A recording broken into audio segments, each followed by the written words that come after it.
Usted y yo estamos llamados a ser profetas. Esta es una unción y un llamado diferente al ministerio del profeta y al don de profecía. Este llamado profético se traduce en una investidura corporativa. Esto quiere decir que desde la perspectiva de Lucas Hechos, cada creyente se debe convertir en un profeta. Es un gusto saludarles otra vez, su amigo Natanael Román Morales, servidor en Iglesia Filadelfia, y hoy me propongo hablarles de la unción profética de la iglesia. Así se llama el sermón de esta mañana, unción profética de la iglesia. Y pido de su apoyo con toda su atención, porque en breves minutos explicaré algunos pasajes que nos ayudarán a una comprensión más clara de este concepto.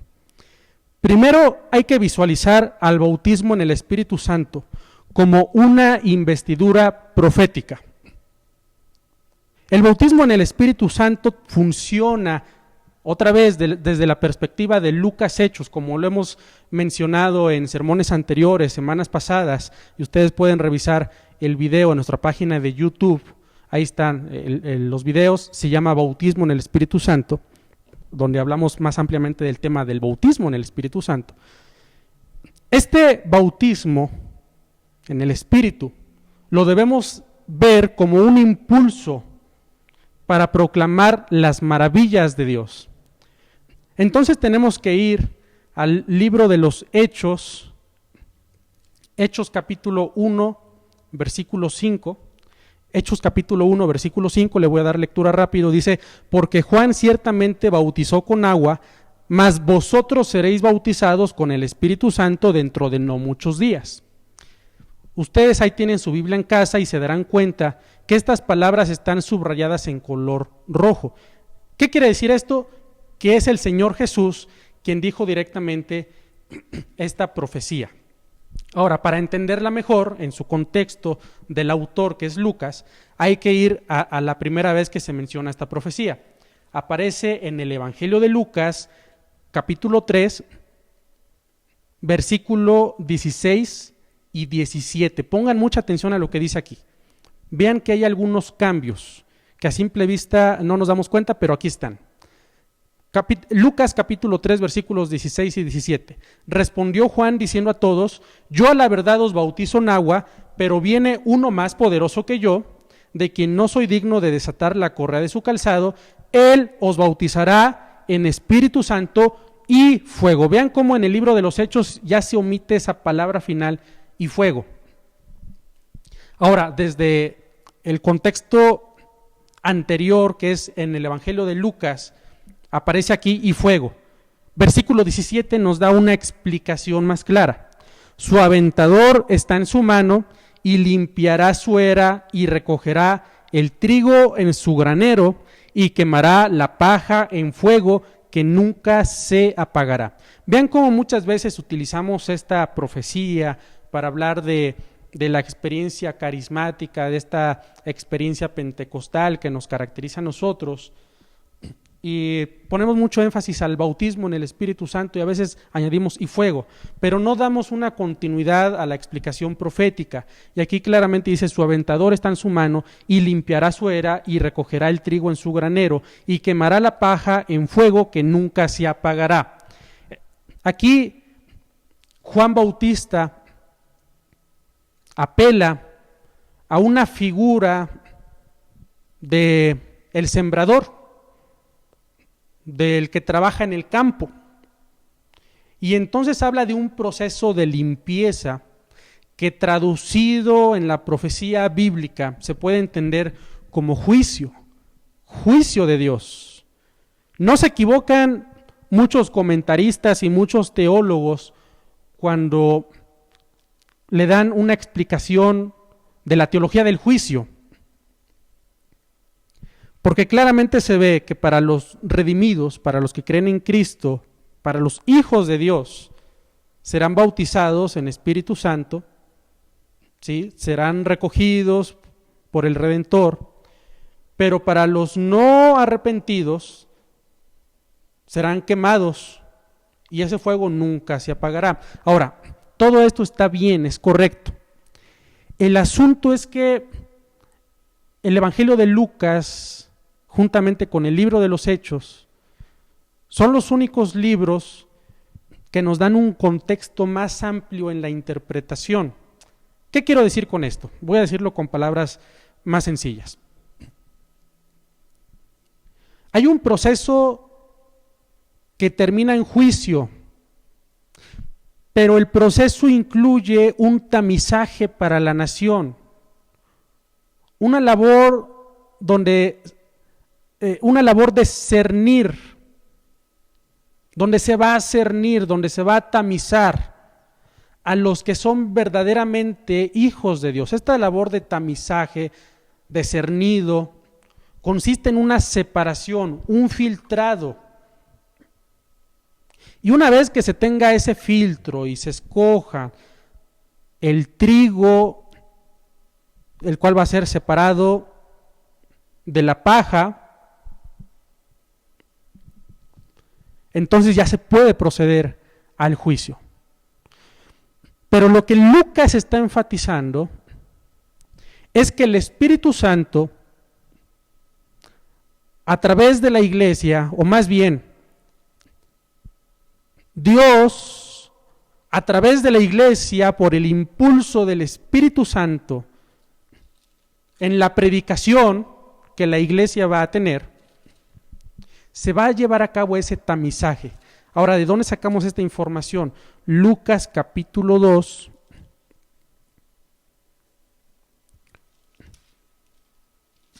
Lucas capítulo 2, versículo 34. Nos encontramos en la profecía de Simeón, aquel anciano que anhelaba ver al Salvador y que recibió la promesa de parte de Dios de que no iba a morir hasta ver al Salvador. Entonces estamos en la profecía de Simeón, Lucas capítulo 2, versículo 34. Y los bendijo Simeón y dijo a su madre María: he aquí, este será puesto para caída y para levantamiento de muchos en Israel, hablando del Señor Jesús. He aquí, este está puesto para caída y para levantamiento de muchos en Israel y para señal que será contradicha. Entonces, cuando llegamos al capítulo 3 de Lucas, es otra profecía sobre el Señor Jesús. En esta ocasión la da Juan Bautista. Y entonces él dice una serie de acciones y procesos que le corresponden al Señor Jesús. Él los bautizará con Espíritu Santo y fuego. Vean cómo no están desligadas esas dos acciones: bautizar con Espíritu Santo y fuego. Y en todo el contexto más amplio de Lucas Hechos se ve la fuerza activa del Espíritu Santo a través de la predicación de la iglesia, donde se lleva a cabo ese tamizaje, esa labor de filtrado, de cernir, de separar, de levantar a unos y para caída de otros. Ahora, la profecía aparentemente está incompleta hasta que regresamos al libro de los Hechos, capítulo 1, versículo 5, y aquí completamente se ve claro el panorama. Jesús es quien está ratificando las palabras de Juan Bautista. Dice: porque Juan ciertamente bautizó con agua, mas vosotros seréis bautizados con Espíritu Santo dentro de no muchos días. Ahora, Lucas sigue la pista de este evento, y cuando llegamos a Hechos capítulo 2, versículo 4, dice: y fueron todos llenos del Espíritu Santo y comenzaron a hablar en otras lenguas. Hechos 2, versículo 16, desde el versículo 15, se levanta el apóstol Pedro e impulsado por el Espíritu Santo, dice: porque estos no están ebrios como vosotros suponéis, puesto que es la hora tercera del día, mas esto es lo dicho por el profeta Joel: y en los postreros días, dice Dios, derramaré de mi espíritu sobre toda carne. Entonces, Lucas, siguiendo esta pista profética del bautismo en el Espíritu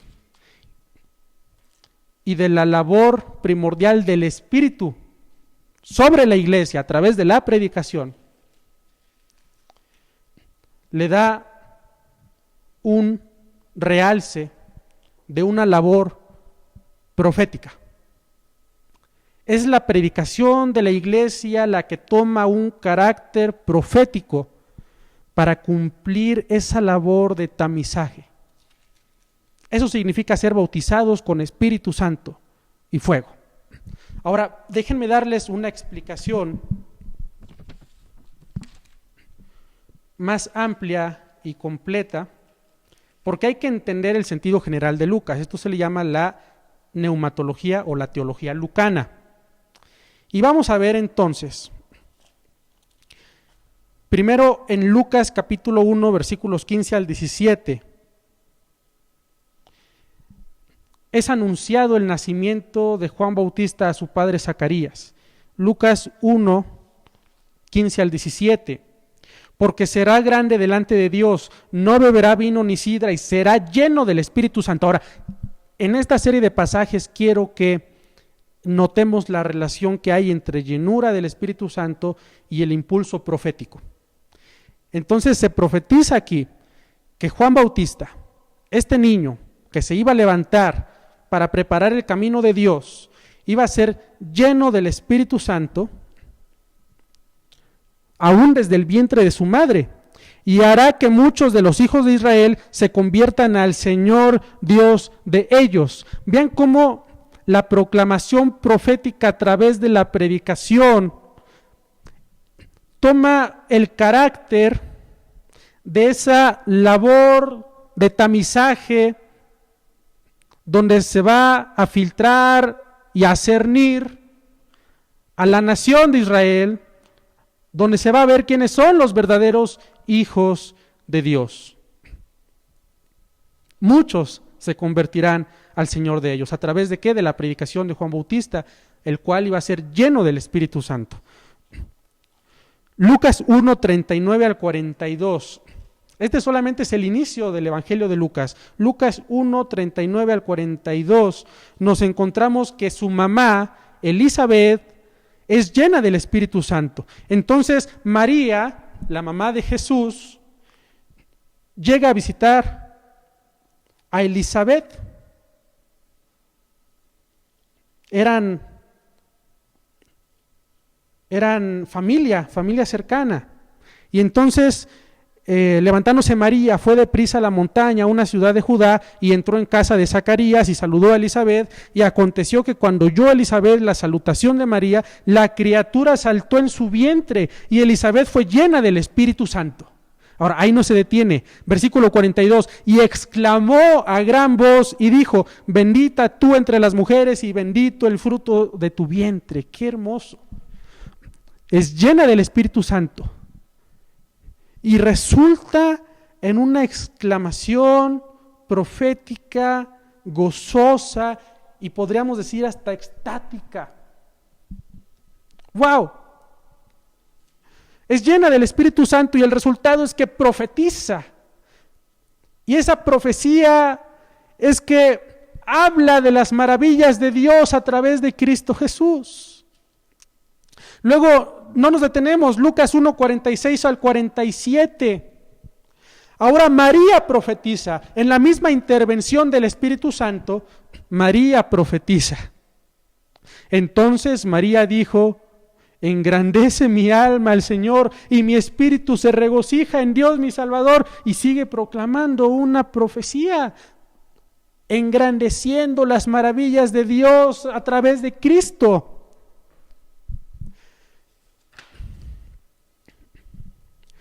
Seguimos en el capítulo 1, versículos 64 al 67, Lucas 1, 64 al 67. Y ahora Zacarías, que había quedado mudo por no creer en la profecía acerca del nacimiento de su hijo, ahora, ya cuando su hijo nace, puede hablar. Y se dice aquí que es lleno del Espíritu Santo. Y dice: al momento fue abierta su boca de Zacarías, y suelta su lengua, y habló bendiciendo a Dios. Y se llenaron de temor todos sus vecinos, y en todas las montañas de Judea se divulgaron todas estas cosas, y todos los que oían las guardaban en su corazón, diciendo: ¿quién pues será este niño? y la mano del Señor estaba con él. Versículo 67, y Zacarías su padre fue lleno del Espíritu Santo y profetizó. Y se habla ya de toda la profecía, otra vez hablando las maravillas de Dios, de lo que iba a ser Juan Bautista, pero que Juan Bautista traía un mensaje poderoso, preparando el camino para uno más grande. Zacarías lleno del Espíritu Santo y profetizó. El contexto dice que su boca fue abierta y suelta su lengua. Otra vez podemos imaginar una profecía como se acostumbraba ver a los profetas en el Antiguo Testamento, en un éxtasis profético y de gozo, hablando las maravillas de Dios. Ese es el contexto en el cual se centra Lucas. De Juan Bautista también se dice que será un profeta. En el versículo 76, igual del capítulo 1, en la profecía de Zacarías, dice: y tú, niño, profeta del Altísimo, serás llamado porque irás delante de la presencia del Señor para preparar sus caminos. Es decir, Juan Bautista iba a tener un ministerio profético. Juan Bautista también iba a ser lleno del Espíritu Santo y entonces iba a ser impulsado por el mismo Espíritu para proclamar en la profecía las maravillas de Dios, el reino de Dios. No es casualidad que el evangelista Lucas, el médico, el investigador, el teólogo Lucas, esté siguiendo todas estas pistas de la labor profética. Seguimos. Lucas capítulo 2, versículos 25 al 32. Ahora se trata de Simeón, de quien ya habíamos hablado, pero ahora quiero darle el énfasis de que Simeón, movido por el Espíritu, quien también recibió revelación del Espíritu y quien tenía el Espíritu sobre él, es quien fue al templo, así, impulsado por el Espíritu, fue al templo y por el mismo Espíritu que estaba sobre su persona, habló profecía. ¿Y qué decir de Ana, la profetisa que se menciona en el versículo 36? También habla profecía. Vean todo este entorno profético que va dibujando el teólogo Lucas. Es muy intencional cuando habla de estos pasajes, porque finalmente llegamos al ministerio profético del Señor Jesús. Lucas capítulo 4, versículos 16 al 19. Déjenme contarles qué es lo que pasa antes. Lucas es muy exacto en su cronología. Y Lucas, justamente antes del capítulo 4, habla del bautismo de Jesús. Y entonces Jesús es bautizado. Jesús ya había aparecido en escena y en ningún momento se dice que había sido lleno del Espíritu Santo. Simplemente era Cristo, el ungido, el Hijo de Dios. Pero Jesús tuvo que haber pasado por un proceso también donde fue bautizado, y en una de las predicaciones anteriores, antes de la pandemia, por cierto, hablamos de la unción de Jesús en su bautismo. Su bautismo fue una unción profética y sacerdotal, ¿se acuerdan? Entonces ahí es ungido, viene el Espíritu Santo sobre su vida. Y en el capítulo 4, versículo 16, Jesús está en Nazaret, donde se había criado, y está en el día de reposo. Entró en una sinagoga conforme a su costumbre y se levantó a leer. Y se le dio el libro del profeta Isaías, y habiendo abierto el libro, halló el lugar donde estaba escrito. ¿Qué estaba escrito? Pongan atención, léanlo conmigo ahí en su casa. El Espíritu del Señor está sobre mí, por cuanto me ha ungido para dar buenas nuevas a los pobres, me ha enviado a sanar a los quebrantados de corazón, a pregonar libertad a los cautivos y vista a los ciegos, a poner en libertad a los oprimidos, a predicar el año agradable del Señor. El Espíritu del Señor está sobre mí. Jesús también tiene al Espíritu Santo, tiene una unción profética, ¿Por qué digo profética? Porque el resultado de esa unción del Espíritu es que fue llamado a dar buenas nuevas a los pobres, sanar a los quebrantados de corazón, pregonar libertad a los cautivos y vista a los ciegos, predicar el año agradable del Señor. Vean cómo la predicación es un resultado inherente, apegado, insustituible de la llenura del Espíritu. Y esa predicación es una proclamación profética que sirve para anunciar las maravillas de Dios y para predicar sobre el reino de Dios. Lucas intencionalmente está enmarcando a personajes que son llenos del Espíritu y que profetizan. Ahora todo lo ha resuelto en la persona del Señor Jesús. Y ahora le corresponde al Señor Jesús cumplir la profecía. Él iba a bautizar en Espíritu Santo y fuego. No nos hemos separado del pasaje donde iniciamos. Hechos capítulo 1, versículo 5, en el contexto de Lucas 3, 16. Entonces ahora el mismo Señor Jesús es quien toma la batuta.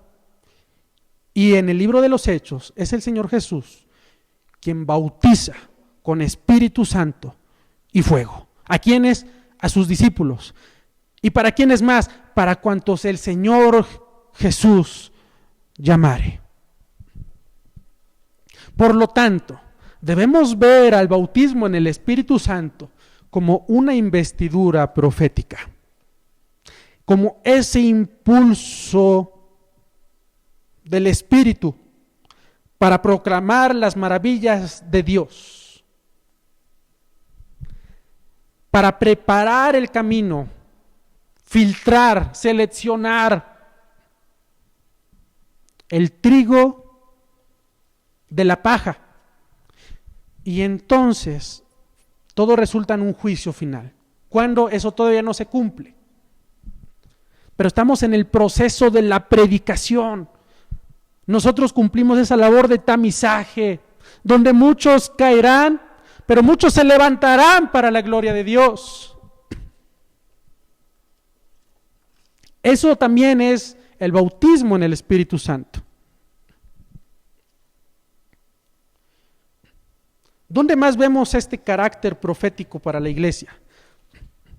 Si seguimos entonces la narrativa de Lucas Hechos, ya mencionamos todos los pasajes de los primeros capítulos de Lucas, el ministerio de Jesús. Ahora hay que pasar al ministerio de la iglesia. Jesús pasa esa estafeta y vean cómo el mismo Señor Jesús en Hechos 1:8 les dice: pero ustedes recibirán poder cuando haya venido sobre vosotros el Espíritu Santo, y me seréis testigos en Jerusalén, en toda Judea, en Samaria y hasta lo último de la tierra.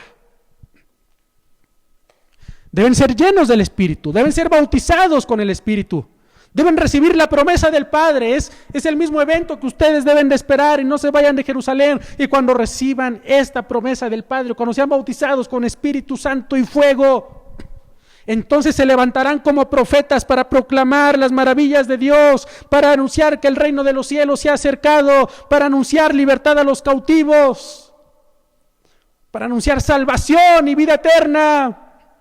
¿Dónde? En todos los rincones de la tierra.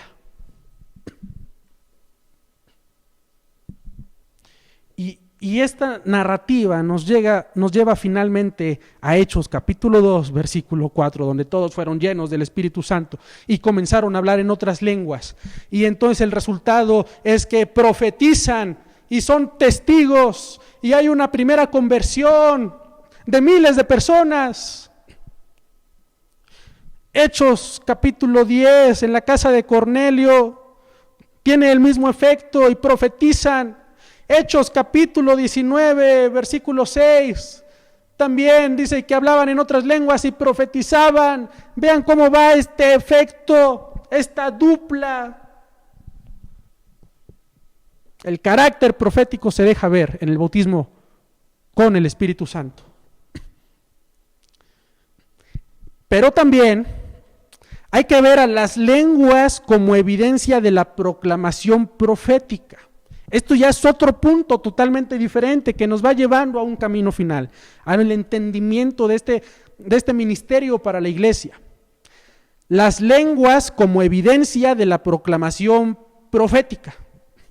Ya vimos que el bautismo, el evento en sí, tiene una función de proclamar, de profetizar.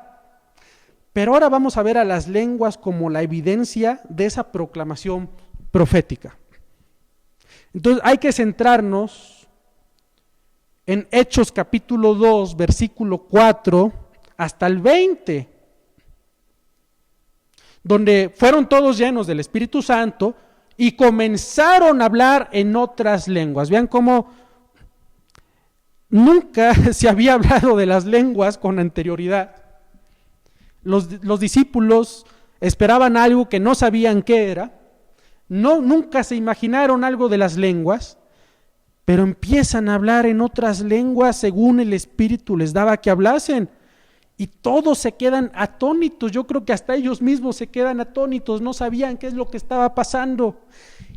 Lo más sorprendente es que moraban entonces en Jerusalén judíos, varones piadosos de todas las naciones bajo el cielo. Y entonces estaban partos, medos, elamitas, los que habitaban en Mesopotamia, en Judea, en Capadocia, en el Ponto, en Asia, Frigia, Panfilia, Egipto, en las regiones de África, más allá de Cirene, y romanos aquí residentes, tanto judíos como prosélitos, cretenses y árabes, y todos les oían hablar en su propia lengua las maravillas de Dios. Entonces inmediatamente se convierten en profetas que anuncian las maravillas de Dios a través de las lenguas, lo que conocemos técnicamente como glosolalia, la glosolalia, el hablar en otras lenguas. Pero aquí hay un asunto, muchos están confundidos. ¿Por qué? Porque muchos dicen es que estas lenguas no pueden ser solamente un balbuceo, entre comillas, así es como se puede llamar, como se puede expresar a este fenómeno, como un balbuceo, como una jerga, porque no se entiende, porque son palabras inteligibles, palabras espirituales. Eso significa la glosolalia, pero muchos dicen no, deben de ser idiomas en los cuales tú no estás capacitado para hablar, no has tenido un entrenamiento, pero hablas otro idioma. Y aunque puede ser, bíblicamente no lo negamos, lo que aparece aquí en el texto original en griego es glosolalia, es decir, palabras inteligibles, palabras irreconocibles, palabras que para muchos pueden ser un simple balbuceo o una jerga. Es lo que aparece en el libro de los Hechos. Por lo tanto hay un doble milagro. Primer milagro, hablan otras lenguas. Segundo milagro, la gente reunida que venía de todas partes del mundo entienden en su propia lengua, en su propio dialecto, dice el texto griego, el original, lo entienden en su propio dialecto. Entonces, unos hablan glosolalia, unos hablan otras lenguas, los discípulos, y en otros el Espíritu les da la capacidad de comprender un mensaje. Eso es un milagro sorprendente, un milagro doble, que no quiere decir que vaya a pasar siempre. Pasó en esta ocasión, en muchas ocasiones se ha repetido, pero no se puede decir tampoco que es un modelo de predicación. Tenía un propósito muy específico. Ahora, ¿cómo sabemos que de verdad eran esa glosolalia y no xenolalia, como se le llama técnicamente a los idiomas? A las lenguas que son idiomas, no, fue glosolalia. ¿Cómo lo sabemos? Porque empezaron a murmurar, empezaron a decir, están locos, más que locos, están borrachos, están ebrios. Se quedaron perplejos. Están llenos de mosto, dice la Reina Valera 60. Entonces el apóstol Pedro, lleno del Espíritu Santo, se levanta y en el versículo 15 del capítulo 2, versículo 16 hasta el 20, les dice, estos no están ebrios, como vosotros suponéis, puesto que es la hora tercera del día. No están ebrios, no están borrachos. Estos que están parloteando, estos que están hablando, estos que están hablando en otras lenguas, no están locos, no están borrachos. Mas esto es lo dicho por el profeta Joel. ¿Qué es lo que dijo el profeta Joel? Y en los postreros días, dice Dios, derramaré de mi espíritu sobre toda carne, y vuestros hijos y vuestras hijas profetizarán. Vamos a ver qué es lo que dice. En los postreros días, dice Dios, derramaré de mi espíritu sobre toda carne, y vuestros hijos y vuestras hijas profetizarán, y vuestros jóvenes verán visiones, y vuestros ancianos soñarán sueños. Y de cierto sobre mis siervos y sobre mis siervas en aquellos días derramaré de mi espíritu y profetizarán. Y daré prodigios arriba en el cielo y señales abajo en la tierra, sangre y fuego y vapor de humo. El sol se convertirá en tinieblas y la luna en sangre, antes que venga el día del Señor grande y manifiesto. Y todo aquel que invocare el nombre del Señor será salvo. Hay un pequeño análisis que hacer aquí. Cuando acudimos a la profecía de Joel 2:28 al 32, y leemos lo que dijo el apóstol Pedro, registrado por Lucas, hay un cambio de orden muy intencional, como es la costumbre de Lucas, y dice, en los postreros días, dice Dios, derramaré de mi espíritu sobre toda carne, y vuestros hijos y vuestras hijas profetizarán. Vamos a ver directamente qué es lo que dice Joel. Joel capítulo 2, versículo 28, dice, y después de esto derramaré mi espíritu sobre toda carne y profetizarán vuestros hijos y vuestras hijas, vuestros ancianos soñarán sueños y vuestros jóvenes verán visiones. Para empezar, hay un cambio aquí. En Joel dice, y después de esto. Pedro dice, y en los postreros días. Vean cómo ya hay un cambio. Nosotros estamos viviendo los postreros días.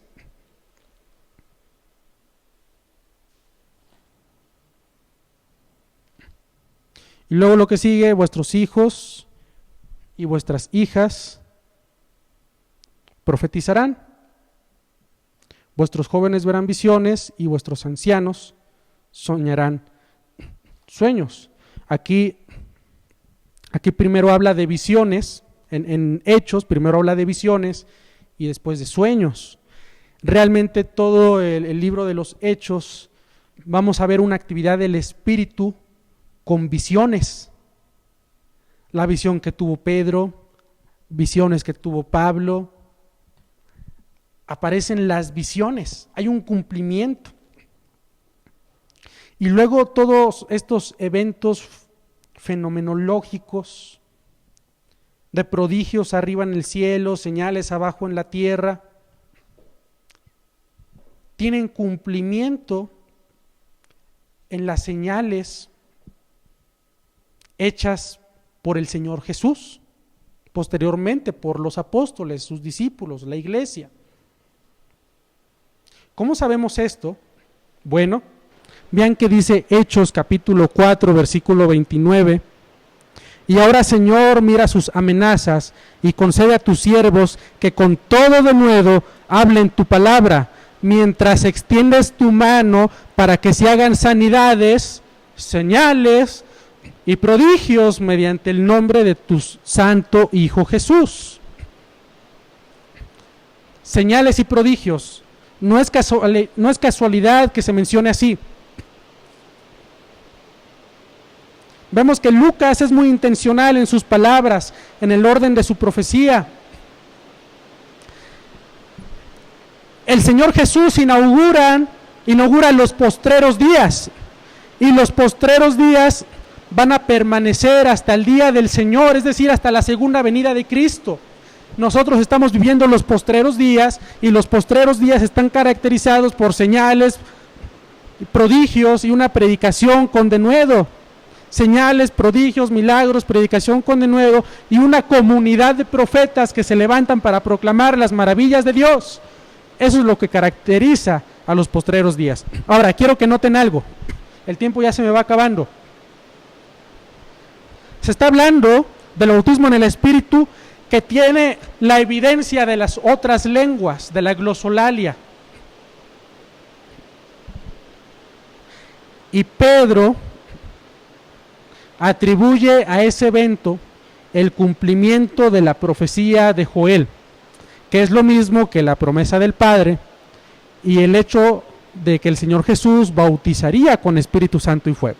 Por lo tanto, las lenguas son más que una pequeña señal para un momento histórico. Las lenguas son una evidencia de carácter profético. Las lenguas son una evidencia de la proclamación profética. Las lenguas tienen una importancia en el desarrollo y ejercicio de la vida espiritual de aquellos que vivimos en los postreros días y de aquellos que proclamamos, que predicamos el Evangelio y el reino de Dios. Las lenguas deben ser parte fundamental en nuestras vidas. Vean cómo, regresándonos un poco a Hechos capítulo 2, versículo 4, fueron todos llenos, hablaron en otras lenguas. Versículo 6, y este estruendo, y hecho este estruendo, se juntó la multitud y estaban confusos porque cada uno les oía hablar en su propia lengua. Versículo 8, ¿cómo pues les oímos nosotros hablar cada uno en nuestra lengua en la que hemos nacido? Aquí es dialecto. Primero es glosolalia, luego es dialecto. O sea, los discípulos hablan glosolalia, nosotros entendemos en nuestro dialecto. Versículo 11, cretenses y árabes les oímos hablar en nuestras lenguas las maravillas de Dios. Y aquí es otra vez glosolalia. Están muy unidos. Entonces, las lenguas, la glosolalia, están unidas con la proclamación profética. Son evidencia de la proclamación profética. Para que en este pasaje la gente entendiera en su propio idioma las maravillas de Dios. En Hechos capítulo 10, versículo 46, en la casa de Cornelio, pasa lo mismo.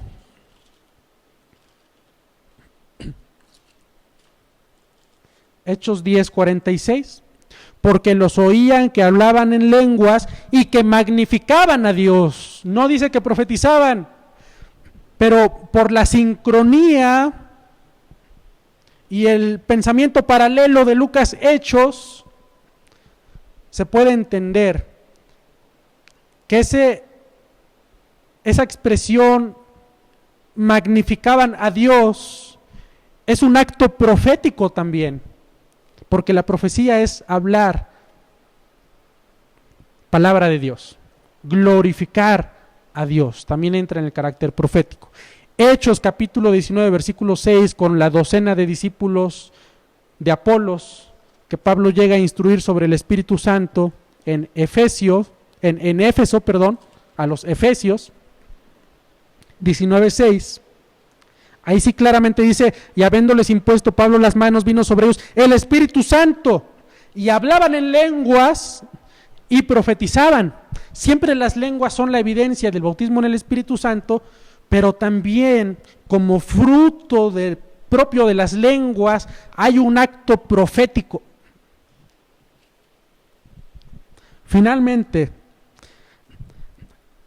esas lenguas tienen una aplicación práctica para nuestra vida personal. Vemos aquí que hay un carácter querigmático, es decir, de la proclamación del mensaje de Dios, hablar sobre que el reino de los cielos se ha acercado para los perdidos, hablar el Evangelio, predicar el año agradable del Señor, tal y como Jesús lo hizo, y ahora a nosotros nos corresponde esa labor, nos ha heredado ese ministerio, y nosotros lo tenemos que hacer, y las lenguas deben de acompañar continuamente nuestra vida. ¿Por qué? Porque las lenguas son parte de un ejercicio, el ejercicio sirve para ejercitarnos precisamente, para hacernos más fuertes. Es un ejercicio en el desarrollo de la disciplina espiritual, devocional, donde nosotros oramos en lenguas y el Espíritu nos fortalece. El Espíritu nos ayuda a orar como conviene. El Espíritu pone en nuestra boca, en nuestra lengua, alabanzas a Dios. Nosotros alabamos a Dios y Él nos fortalece, Él nos llena de poder. Las lenguas no son, por decirlo así, no son requisito para después ser llenos del Espíritu. Eso es otro tema, ya se nos habló. Pero las lenguas sí son necesarias para ejercitar nuestra vida espiritual y precisamente va en correlación con esa llenura la cual ya hemos recibido. No necesariamente hablar en lenguas significa que vamos a ser llenos. Se deben ejercitar otras disciplinas espirituales, pero funcionan como parte de ese ejercitamiento espiritual. Espero explicarme bien y voy a explicarlo con otros pasajes. Ya pasamos ahora a Corintios, Primera de Corintios capítulo 14.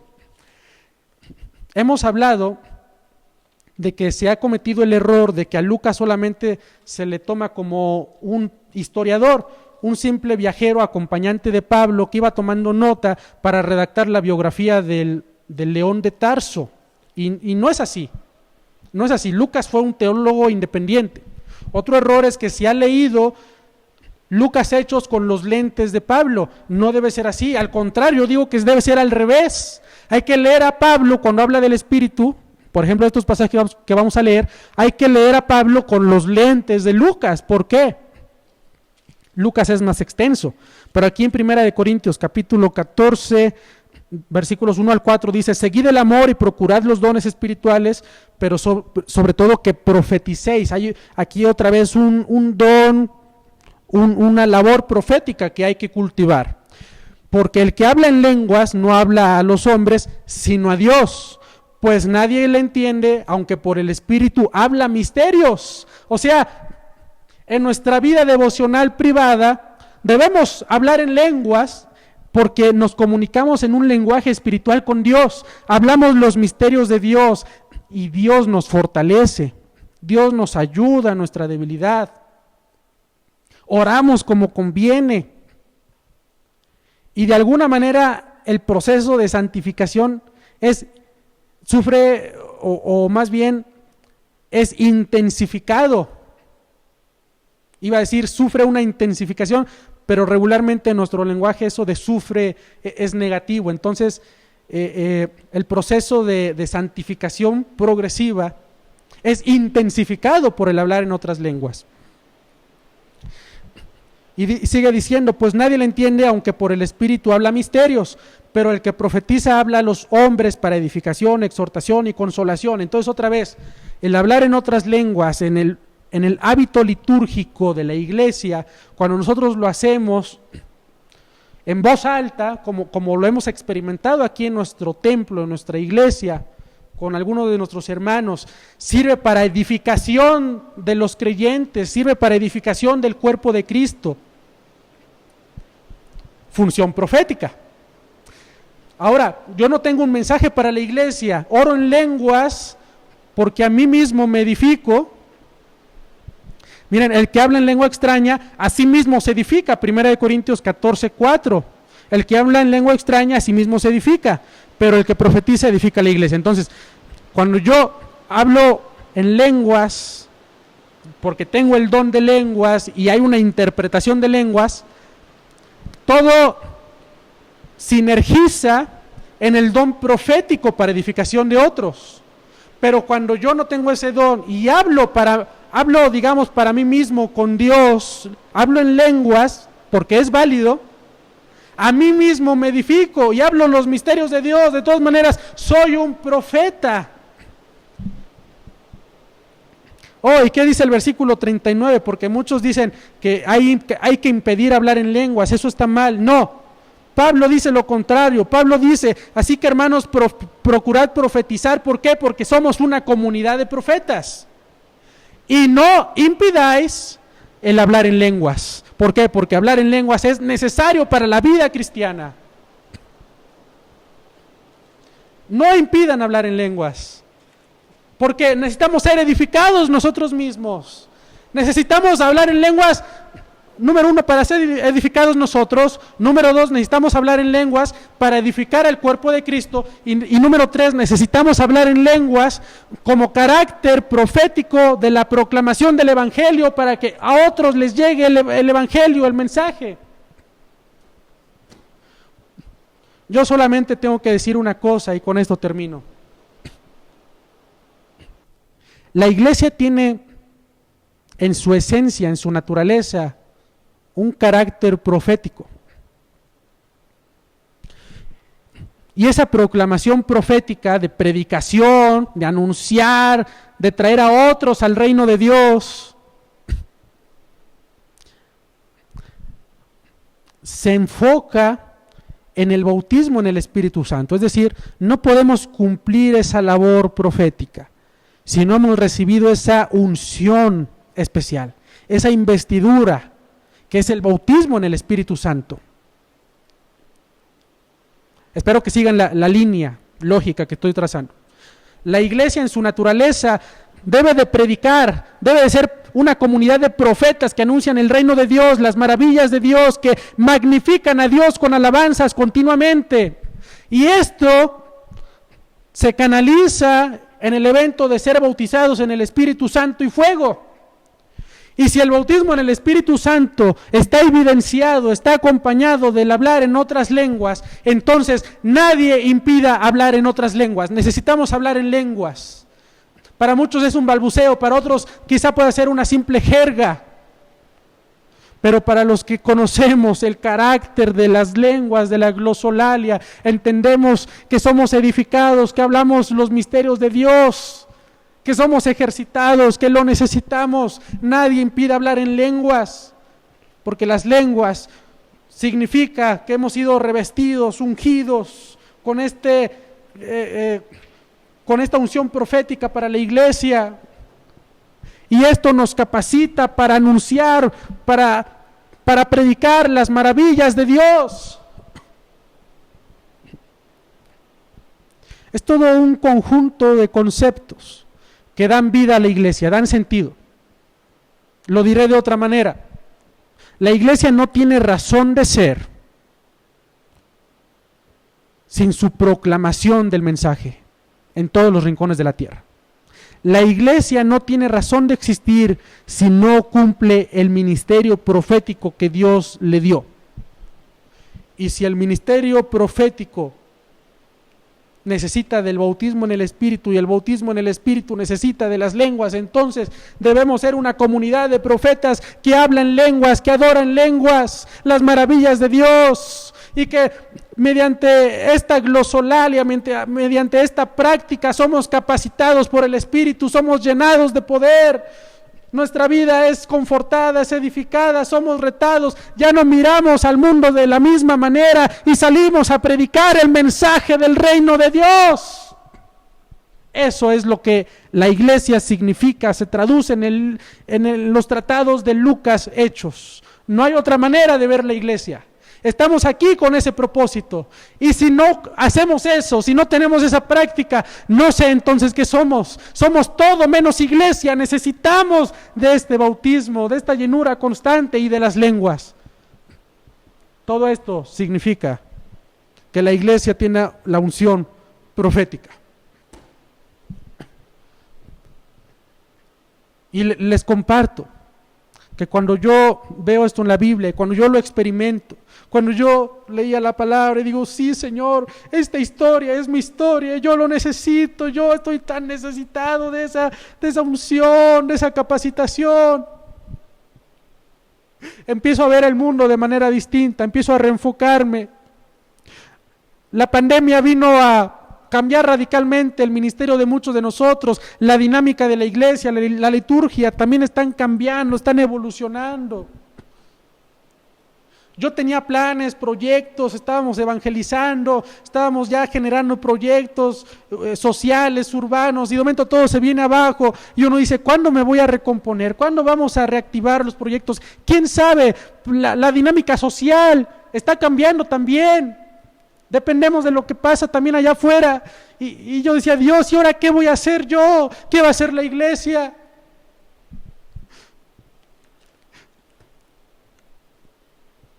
Pero cuando dejamos que el Espíritu Santo nos dirija, nos transforme,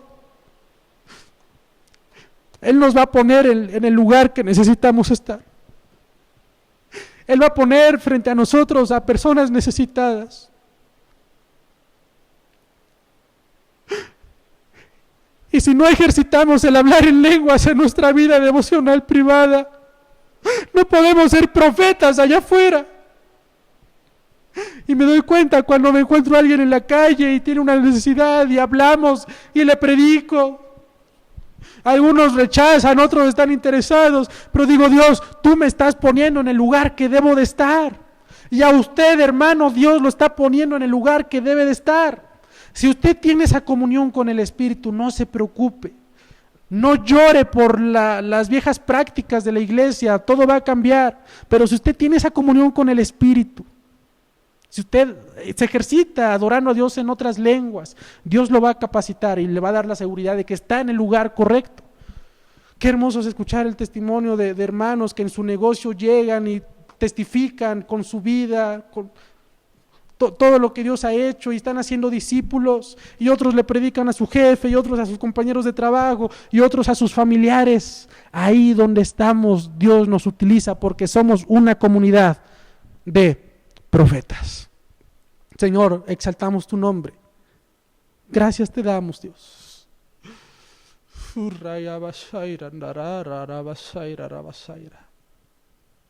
Hablen en lenguas, porque somos profetas que exaltan a Dios, que magnifican a Dios, que se ejercitan en las disciplinas espirituales, que nos preparamos para salir a proclamar como es el carácter del Señor Jesús, como es la naturaleza de la iglesia, predicar en todo el mundo, hacer discípulos en todas las naciones, porque somos profetas, porque ese es nuestro llamado, porque no tiene otra opción la iglesia, porque no somos un club social, estamos llamados, revestidos del poder desde lo alto, ungidos con el Espíritu Santo, llenos de su Espíritu.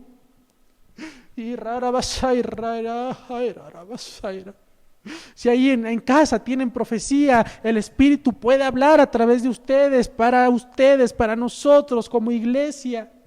Si, estoy seguro que usted tiene un mensaje para sus compañeros, sus amigos, sus familiares. Revístase del poder de Dios para que no tenga temor, vaya y predique, vaya y hable.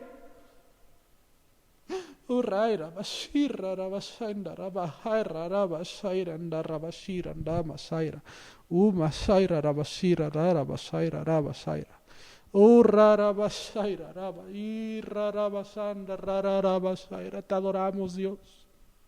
Te adoramos, somos tus siervos, ayúdanos a cumplir nuestro ministerio, que nada nos pare. El reino de los cielos no para, el reino de los cielos es predicado. Te adoramos, Cristo. Gracias, Señor, gracias. Aleluya, gloria a tu nombre. Amén, amén y amén.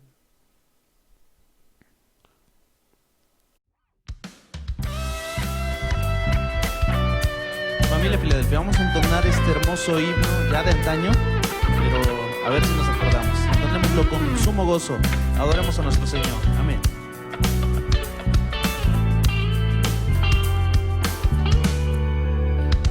Grande gozo hay en mi alma hoy, pues Jesús conmigo está, y su paz que ya gozando estoy, por siempre durará. Grande gozo, cuán hermoso, paso todo el tiempo bien feliz, porque veo en Cristo la sonriente paz. Grande gozo siento en mí. Si tú estás gozoso, si tú estás feliz, exprésalo, reaccionando, compartiendo este video. Dios te bendiga, gózate. Y dice, hay un canto. Hay un canto en mi alma hoy, melodías a mi rey. En su amor feliz y libre soy, y salvo por la fe. Grande gozo, cuán hermoso, paso todo el tiempo bien feliz, porque veo en Cristo la sonriente faz. Grande gozo siento en mí.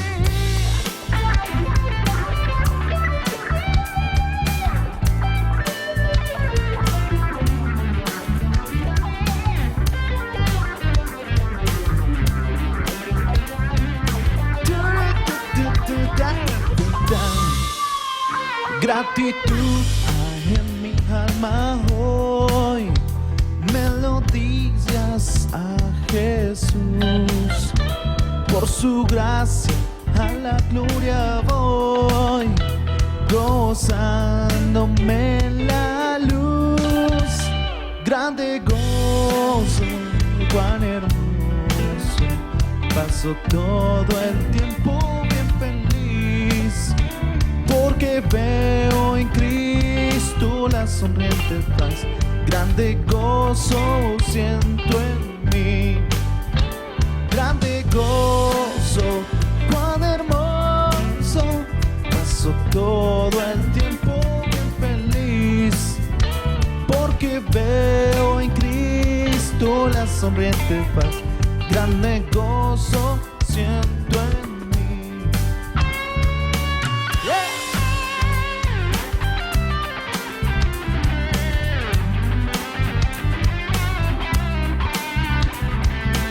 Qué hermoso es expresar nuestro gozo ante nuestro Dios por medio de una alabanza. Qué hermoso es cantarle. Amén. Tu gozo llena hoy mi vida, tu amor es lo que me hace sonreír. Oh, Jesús.